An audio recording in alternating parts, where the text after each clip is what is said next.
Okay, good morning everybody. We're live. Happy Halloween. I've got Holger. Happy Red Sox. Happy Red Sox. Won the World Series last night. This is our Halloween Tech Talk. So we're going to talk about IoT, the Internet of Things, and how that relates to API design. We've got Holger Reinhardt, all the way from Germany. They celebrate Halloween in Germany? Yeah, let's not talk about it. It's a sore topic. Oh, okay. Okay. Holger's a product architect here at Layer 7, and we're going to talk designing APIs for the Internet of Things. So if you've been here before, you guys know how to ask your questions. You can chat them right in. You can send them off to through Twitter with hashtag Layer7Live. You can email in your questions to techtalk@layer7.com. If you don't have time to stay and wait for your question to be answered, or if it's a complicated question, you can always email them in. But feel free to join in the discussion. Just chat your questions right through. Send them to us on Twitter, and we'll do the best we can. Well, Holger will do the best he can to answer them. You volunteer? Yeah. So Holger, IoT. IoT. Well, we have had already a tech talk about this earlier in the year. So this is a chance to kind of look at what has happened since then, and it's a dynamic field. It's a lot of media and hype, but there are some real gems there. So I like the chance to kind of, if there are questions, I will try to answer them. If not, I will try to get you the answers you need. A little bit to my role, hasn't much changed since the acquisition. I'm responsible for kind of looking at 2-3 years ahead to find out how we can, what we're going to sell in 2-3 years. That's my area is IoT, big data, and M2M, because ultimately they're all somewhat related to each other. So I'm free to open to questions to all of those subjects. Okay, I did point out Red Sox, right? So please take note of that. Sorry for all you Yankee fans. Cardinal fans. Cardinal, okay. Yeah, okay. And just for anybody who doesn't know, the acquisition he was referring to is, if you don't know, Layer 7 was acquired by CA back in the spring. So IoT, and then how we're going to frame the discussion around API. Obviously, API design is a big topic. So what do you consider when you're designing your APIs in that context of IoT and big data? Well, so I have been to a bunch of meetings now, and also with customers. I don't think we need to unlearn everything we have done today, but I think there are two characteristics for IoT interactions which I think do have an impact on API design. And the first one is it's more asynchronous than synchronous. And we kind of see that already with mobile, right?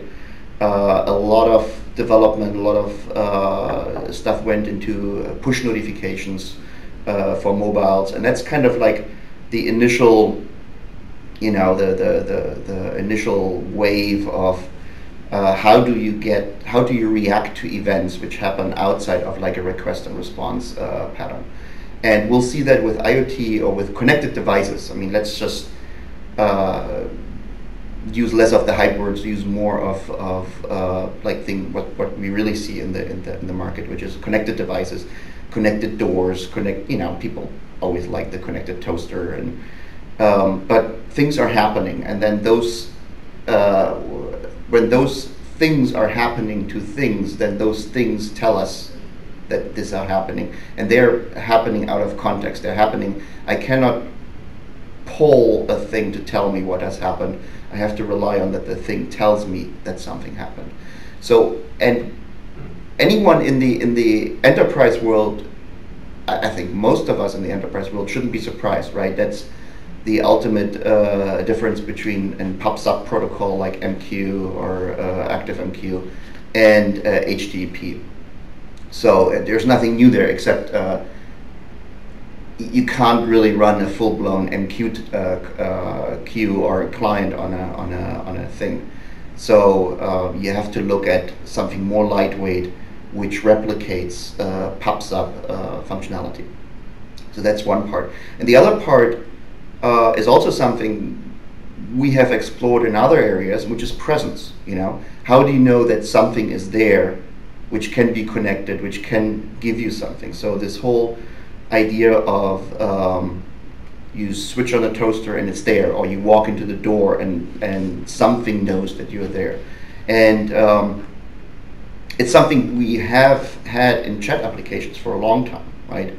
And if you look at XMPP, it's essentially one of the big value props of XMPP is around presence, and which, now that I mentioned XMPP, I think there's all this talk about MQTT and CoAP, and I think XMPP has a very good shot in playing that area. It's the most mature of the protocols, and it's one of the few protocols who's actually used in large-scale commercial applications, like building automation, etc. So I'm actually, to be honest, I just bought a primer again in XMPP to brush up my knowledge, because I think XMPP is going to be relevant in that space. So enough from me. Are there any questions? Yeah, we have. I'll just encourage everybody to keep forming your questions, chat them in, tweet them. We do have a couple that came in through email earlier in the week. So I'll start with John Jenkins. Hopefully you're on the line, on the stream, I guess. And his question is, how do you see the IoT being used to manage supply and fulfillment models between complex networks of suppliers and providers? I think you mentioned healthcare in there. In the health, for example, in the healthcare space. Yeah. So I gotta admit that I actually didn't answer that one. I forwarded it to Richard Pullen, who is he's working in layer 7 and looking more after the business side of things. So healthcare is a tricky. I mean, the question is so generic. You can almost put anything in it. I will send you a more detailed answer via email, but just to update everyone, healthcare is a tricky area because it's one of the most heavily regulated ones, right? And so we would have to narrow down and look into: are you talking about things like the medical cabinet sensing that certain drugs or certain supplies are low, and it issues an order over to the fulfillment center to restock the cabinet? Or do you mean a patient walks into the door, or comes in through ER, and now kind of automatically things are being provisioned so that he has a smooth admission and his files are there, etc. I think there's a lot of things we can do today already, and you see, there's a lot of use of iPads nowadays for doctors walking around having your file on iPads. RFID is a big topic in medical, but ultimately it's one of the most heavily regulated industries you can possibly look at. So yeah, I think most of those scenarios you're looking at is probably more end-to-end and traditional integration with ERP systems rather than IoT, which in a certain way is actually an interesting sideline, because what distinguishes really IoT versus end-to-end? And that's a good question. That's a good question. So I'm posing that question myself. Okay. I think we explored that already a little bit in some of the blog entries. And so the way, and I'm not going to claim that I know the ultimate truth, right? IoT is 50% hype and 50% smoke of a fire where we don't yet see the flames, if you can kind of follow my... So hype meaning the actual Internet of Things is a buzzword out there? Or I think it's a buzzword because everyone is anxious not to I think people feel that there's something out there, right? And Dimitri actually mentioned yesterday, maybe it's just we all feel there's something out there. There are things moving. There are things shifting, but maybe it's one of those things which just creep up on us, one thing at the time, rather than have this breakthrough moments, like for instance when the iPhone hit the store, right? Smartphones didn't start with the iPhone, but the iPhone was kind of this disruptor in the market. You know, there's a time before the iPhone, there's a time after the iPhone, right? And the question is, will there be such a moment in IoT, or will it just gradually become more and more connected, more and more things kind of, we see home automation, the big telecom carriers are pushing into that. We see GE investing a lot of money down in the Bay Area for big data. We see Bosch as a builder of things, not being content on letting IT eat their lunch. They realize that, you know, they need to be getting ahead of the game. They need to be able to own software. They need to own big data. So, but maybe it's all just kind of like a smoldering fire, you know? And who knows? We haven't seen yet this breakout product, or this thing which symbolizes what IoT stands for. For me, actually, that moment where I realize what IoT really means down at a very deep personal level is the good night lamp. Do you know the good night lamp? Not exactly. Okay, you know what a good night lamp is, but it's Google it. It's a great little project out of London. It's essentially a big lamp and little lamps which are all connected. So and the idea is that if your family is you know, distributed like on both coasts and maybe down in Australia and something like this, every time they go to bed, they kind of tap that light, that little light, and the big light goes off, or vice versa. Right? So you have a visible presence of those people who are not with you, and you kind of can see when they're up, when they're going to bed. And it's very simple, but it brings down, I think, the notion of connectedness and presence down at a very basic human level. You know, you see if someone is up or someone is sleeping. So that's an example of IoT being humanized? Yes. I mean, and ultimately, it almost doesn't matter what we as geeks and technologists think of IoT. It's what people will see in IoT and how they will be using it. I think the good night lamp is one of those amazing ideas which just kind of boils it down to the basic essence, you know? I now have the ability to have someone present in my life through his light, who is not actually there. Yeah, I like that. So, I don't know. I think we went off on a tangent so here right now. I did want to mention one thing about the healthcare question.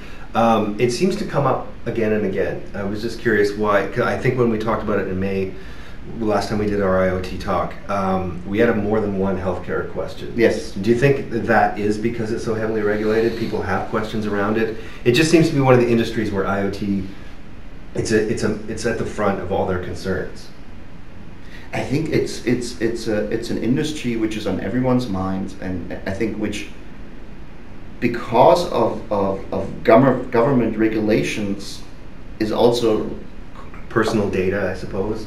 Yeah, it's like medicine as an abstract is something great to talk about, right? But medicine, as you experience it as a customer, is always personal, right? It's people. It's about personal experiences, etc. And I think now I have been quite a few times around the block. I've seen different systems, right? I'm living right now in Germany. I've seen the American system when I lived here. Nowhere you find people being happy with it, right? So I think there's a tension there, there's a friction there. Things just don't seem to kind of work hand in glove the way when you use other services. Right. And that's maybe some of it is due to regulation. On the other hand, I'm not quite sure. I like the healthcare system without regulation. Mm-hmm. There was actually, maybe I can share that with the audience. There was a great talk on one of the conferences I attended, where also again healthcare telepresence. And there was this analyst there who essentially said that he thinks a lot of this is what we talk about right now is hype, and people trying to jostle and find positions where they look like they're not losing the next wave. He says, he asked the audience, so who of you, you have a serious condition, who of you would feel comfortable having the doctor standing next to your bed? And everyone raised their hand, and then says, who of you would feel comfortable having the doctor kind of in another room communicating you via a screen? And a few people raised their hands, and then he says, and who of you would feel comfortable of having the doctor completely somewhere else, right? And another location altogether. In another location altogether, and let's say it's a surgery or something, or maybe he's looking at your heartbeat monitor or something like this. And would you be comfortable kind of with this? And very few people. We like to talk about how connectivity kind of enables us to do a lot of things, but I think the question is, which of those things are we really willing to, where the human interaction isn't almost overriding any kind of possibilities what technology can do? And I think healthcare is one of those things. I'm not quite sure that technology has the answer for all of those things. So healthcare, personal, medical data, all that stuff, doctors, relationships with patients, that is still makes people uncomfortable, but having your car connected to a data center somewhere or into the enterprise, people feel comfortable with that and they think it's cool. Yes, and I think that there's actually probably the bigger space to innovate. And if you look at some of the car manufacturers, you see that they're not longer content or feel it's enough to simply build a car, right? Now maybe I'm biased from Germany, but I think you see car makers redefining themselves. Honestly, I don't know how the North Americans are doing it, but at least the European ones or the German ones redefining themselves as mobility providers. Right? They are not longer content in just selling you a car, but they say, we want to provide you mobility wherever you are, Yeah. If you're at home, if you're at work, if you're traveling, etc. So, Daimler is doing the car to go. But now there's this great statement I picked up from one of the comments in GigaOM, in a GigaOM article, which says, IoT, how do we measure IoT? And what that person said, and I thought it was so brilliant, was IoT is when everything with an identity will have an API, and everything with an API will have an identity. Right. And I thought, wow, that's deep. I keep thinking about the implications of that, but it's true. So can you maybe explain that a little bit? I was going to. Okay, sorry. I was getting there. Okay, sorry. Maybe not the straight route, but now think about Facebook, and think about how Facebook ultimately is struggling, kind of struggling in a positive and a challenging sense, to keep friend of a friend, to keep those relationships in a way that both preserves your choice of privacy, but also creates value for building up this kind of graph structured relationship trees, right? Right. Graph search, yada yada. There's a lot of power in exploring those relationships, friend of a friend, or friend of a friend of a friend, yada yada. Now overlay that with things, and I think that's almost mind-boggling. I have things, my work has things, I have things which I use for work, right? Mm-hmm. I have maybe work things I use privately, and maybe my things change based on in what identity I use them. Maybe when I walk into the office, they become work things. So there's this whole big interplay of identity, who I am, and the thing, what am I using it for?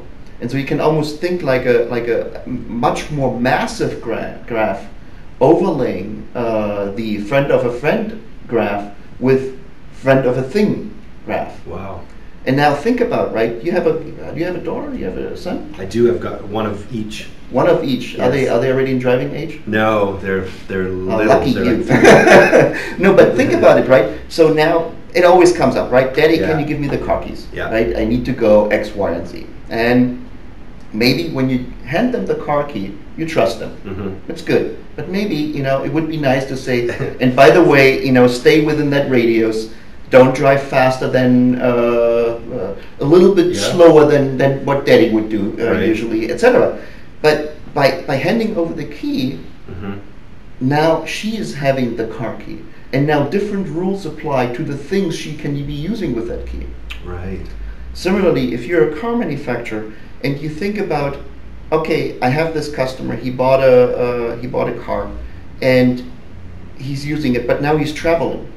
So maybe there is a value for me to make it so that when he books a car rental, he always kind of gets the brand, my brand, but maybe one step up. Just to give him a little teaser, just to show him, well, wouldn't it be nice if you had that car instead of that car, right? But that means that his identity transfers. His identity as a driver of X transfers across a whole different silos, and maybe you want to give him special deals on car rental to either use yours or maybe when he goes into the car, actually the profile he has saved as a personal profile on the car is transferred to his rental car. Right.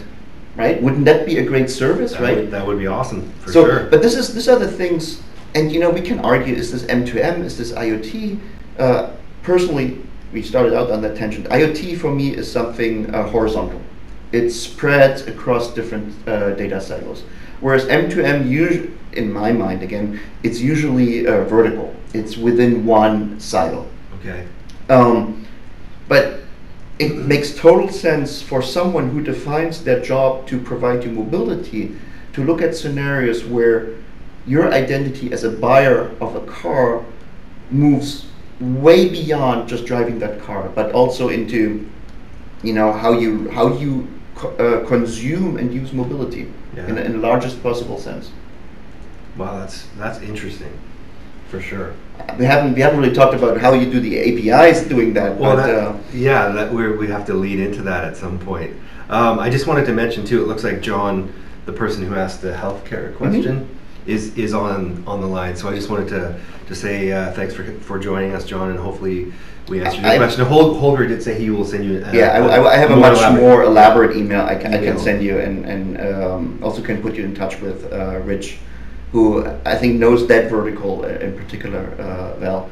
There was another question, I think. There is another question. I just wanted to also. I see more people joining in since we started right at 9. Just to remind people to ask questions, throw in your opinions through the chat. Hopefully it's working on my side. I'm having trouble with it, so I hopefully you guys aren't experiencing some trouble with the chat. And so don't be shy about asking your questions. And we'll go back to one that we got earlier through email. And this is from Niranjan. Sorry if I'm not pronouncing your name properly. And John does have another question. So John, we'll get to your question after we do this one. Okay. How's that? John, have I mentioned Red Sox here? Look at this. Sorry? John just asked a little follow-up in the chat. Yeah. I think you might mean M to M. We did have one other question at this end about the term you guys just used, end-to-end or end-to-end. I think you're saying M to M, right? M to M, yes, M to M. Machine to machine. So, and as I said, right, the way I distinguish between IoT and M to M is, at least that was the best explanation I have come across so far, is M to M is is a vertical function, within one silo, whereas IoT cross is a horizontal function, which crosses different silos and interrelates the data between all those different silos to create context. I have a blog article out there where, we keep talking about IoT as if everyone understands what IoT really means, and my own personal explanation, why do we talk about IoT? And it's really about, I have this nice graph there with a triangle and interconnecting 3 points, And one of them is, but the core of it is, we want to learn the user's intent, right? We want to, where he is, the context he's in, plus real world knowledge, plus his identity, allows us to determine at a greater probability his intent. And then we can do things because we think we know his intent better than if that user himself has to essentially state his intent. And I think if you look at the scenarios, that's ultimately what most of those scenarios at this point are exploring, is contextualization on where that user is, who he is at that moment, and then trying to trigger the next possible actions for him to do in a way which makes it more intuitive for him, more frictionless to him to move about and do his job. Sorry, that kind of, again, we're not talking about API, but IoT, but that's cool. It's actually a topic I find very fascinating. Yeah, me too. Well, I'd like to listen and try to understand. So we'll get answer the next question. Yeah, okay. Hypermedia, I think that's. That was an interesting question. Yeah, so I'll ask the question. You can talk to it, and then maybe we can kind of go back around to the API. Yeah. So Niranjan, how do you create a scalable API design, taking into account all possible states of a web-enabled thing, as influenced by the states of all other web-enabled things related to it? Does a concept like Hypermedia scale across multiple states of related things? Okay, so that's a good question. Yes, and I tripped over the word scalable, and which actually I just read on the flight over here to Vancouver. I read in that book Mike Amundsen just published on RESTful APIs, where he explores the concept of hypermedia. And the thing which really stuck to my mind is whereas the distinction Mike makes is, whereas REST is really about resources, hypermedia is really about state transitions. Okay. So the way to think about hypermedia is really that a resource at any given point in time has certain state transitions. He uses them, a maze as an example. So like you're in one room and now you can go left or right. Mm-hmm. Those are state transitions which bring you into a different state, right? Into a different room. Right. And similarly, a resource might, a switch, you might be able to flip it, right? That's a state transition, and then it's in a different state. Right. So hypermedia is really, I think if you're looking at state transitions, hypermedia is interesting because it doesn't show you all possible state transitions over the lifetime or the existence of that resource. It only shows you the state transitions. It enables you to follow the state transitions of that resource at that given point in time, of that given state. So no matter if you have thousands of possible state transitions, if you have only two state transitions at that state, hypermedia will only give you those two links. So you can hide an arbitrarily complex state machine behind it, mm-hmm.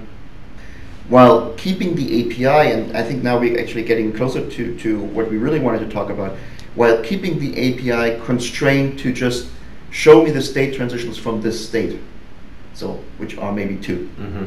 So of course, scalability, hypermedia scales actually very well for that kind of APIs.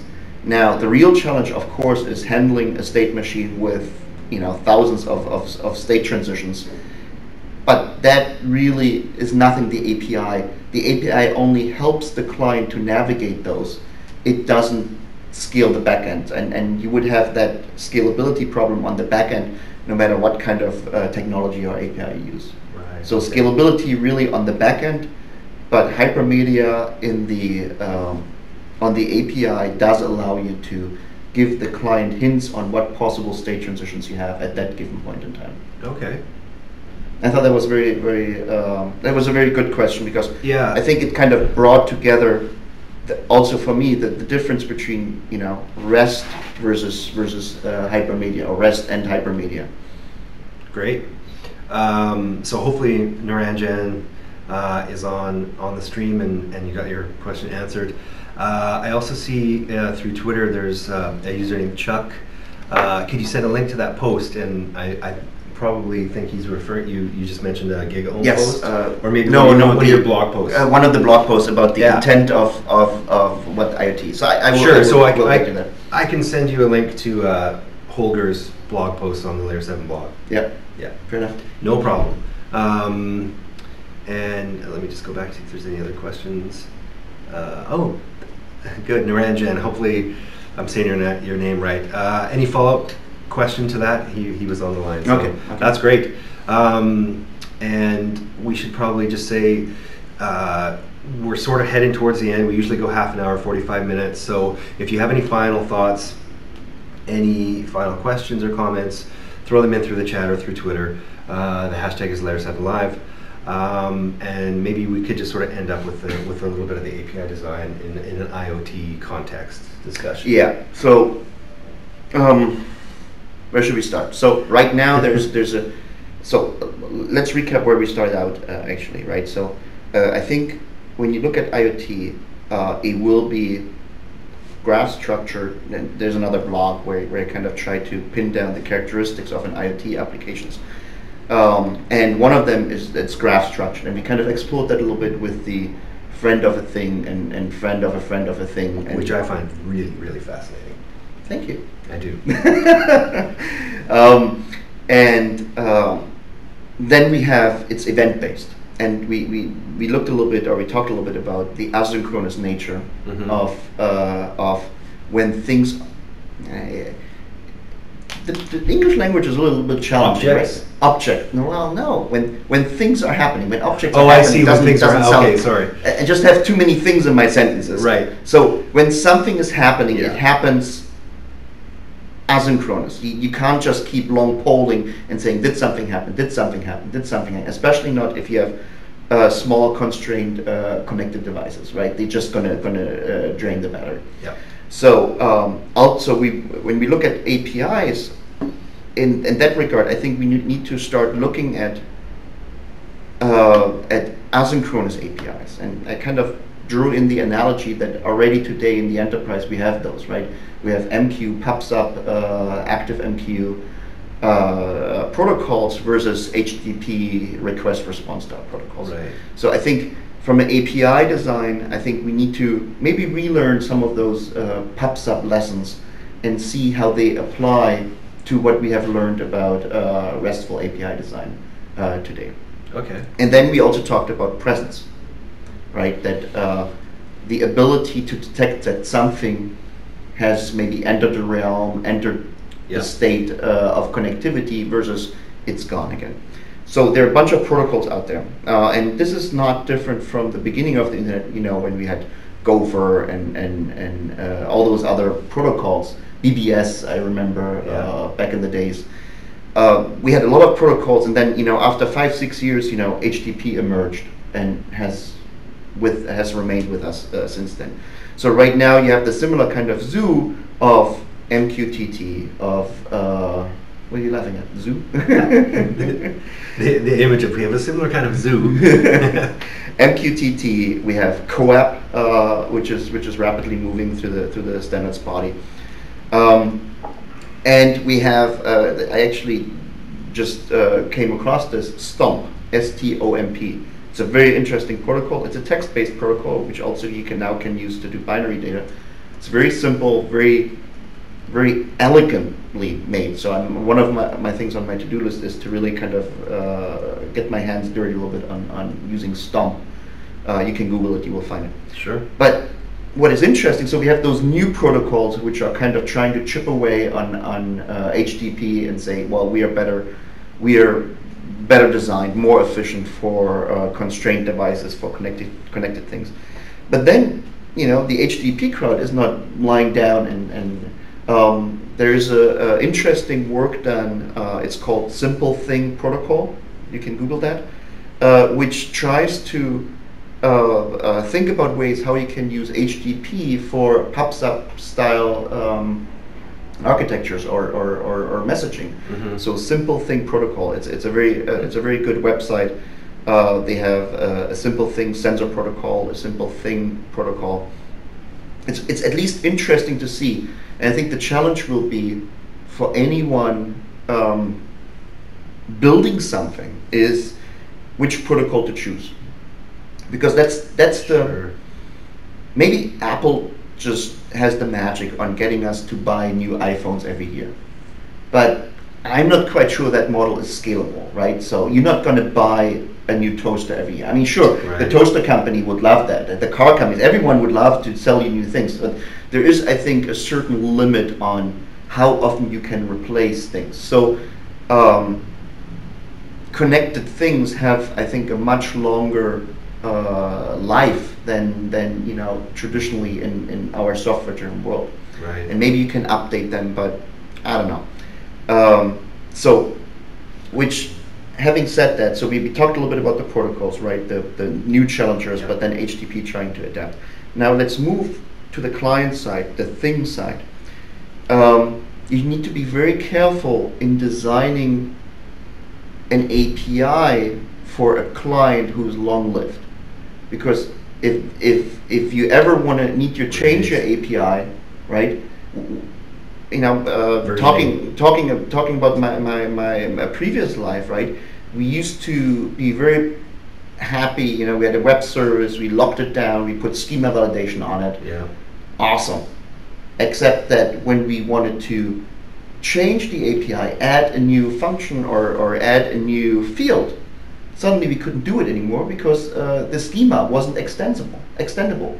So even though we didn't break the API per se, right? All the clients could have still worked. Yeah. We shot ourselves in the foot by being overly protective and not building in extensibility.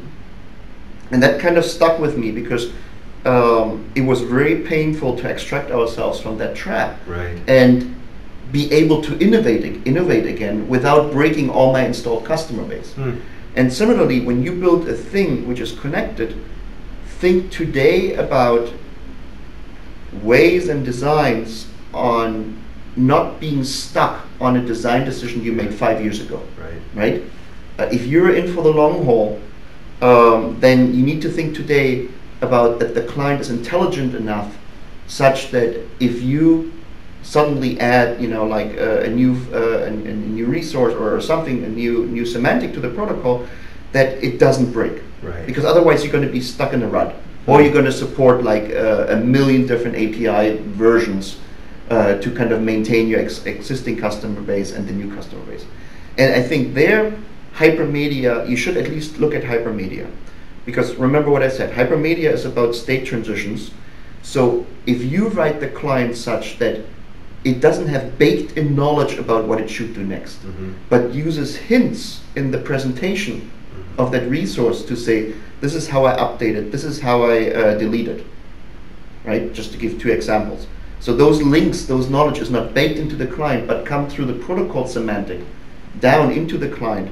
I think then you can write a client who's much more robust and in certain ways can react to changes of the API. And ultimately you will have a much happier life for the next couple of years while you serving your toaster which you shipped 3 years ago and the new amazing robo toaster you're going to ship tomorrow. Right. Does it make sense? It does. Yeah. Okay. Yeah. For sure. One thing I came across when I was kind of reading about this yesterday was the idea of the animals with the bio chip. I forget what the term is. And they have a chip, yeah. Bio data. Or I forget what the term is, but anyway, a farmer or I guess a big food company can have all their livestock monitored, or at least traceable. At least traceable, yeah, so yeah. They know where they are and what I stage. think they do that already. I think they do, yeah. Yeah. That's what I'm saying. It's interesting. And then what do they do with all that data and how is it? Think about if we have those little chips. Yeah. Wouldn't it would make some organizations, I think, their life much easier. Yeah. I'm in Canada, so I can say that. John's got a quick question. Yes. Do you have anything further to read or refer to for presentation hints or protocol semantics to help enforce a reactive client? I don't know. Can I make a plug for Mike Amundsen's book? Yeah. Yeah. So sure. I think So Mike Amundsen, who is on the Layer 7 staff, he's API Academy. He's one of our principal API design engineers. He just published a book called, I think, RESTful Web APIs. I can send you the link, or Sam can put it in the chat. It's a really good introduction into Hypermedia. You know, before the book, I kind of knew Hypermedia existed, but I didn't really understand what it was really about. And his way of explaining it as giving within when it returns to the resource state, also giving you hints on what the next state transitions for that resource are, kind of really made sense. And that's why I'm coming back to, I think Hypermedia, in particular for machine clients, would give us a way on designing a less brittle API, which in certain ways is more resilient to change, because you would not have the knowledge on how do I delete something baked into the client, but given by the protocol, it gives you the hint on this is what you should be doing if you want to delete something. So that is a good book. There are a few others. I will think of some and send them to you, or we'll put them in a blog or something. Sure, and I'll just mention to you, John, the November Tech Talk will be with Mike and Ronnie. Ronnie is kind of the European counterpart, and Mike Amundsen is the North American API architect, and you'll get a chance to ask questions directly with Mike and Ronnie, and maybe we can give away a book or. Yeah, we're probably going to do that in the near future. Anyway, so just if you follow us, stay tuned. Stay tuned. If you follow us on Twitter, all those details will be out. But it'll probably be the week of the 20th in November. We will try to avoid American Thanksgiving, and the next talk should be in that week. But the details will be forthcoming. And yeah, just wanted to say thanks for everybody for coming, John, Naranjan. Thanks for your questions. Holger, for sure. Thanks for helping us out and trying to answer all these great questions. Let me put my Red Sox hat on. So people know where I stand on this. Yeah. So if there aren't any final questions, I'm just going to check Twitter one last quick time. And Chuck, by the way, if you're still on the stream, I'll just reply to your tweet with links to Holger's blog posts. So that's great. Thanks, everybody. And we'll see you in November for our next Tech Talk, which should be with Mike Amundsen and Ronnie Mitra, two of our principal API architects. And it's bound to be interesting. Yeah, talking more about API design. Thanks, everybody. Thanks, Holger. Jose. Behind the camera. Behind the camera. Bye.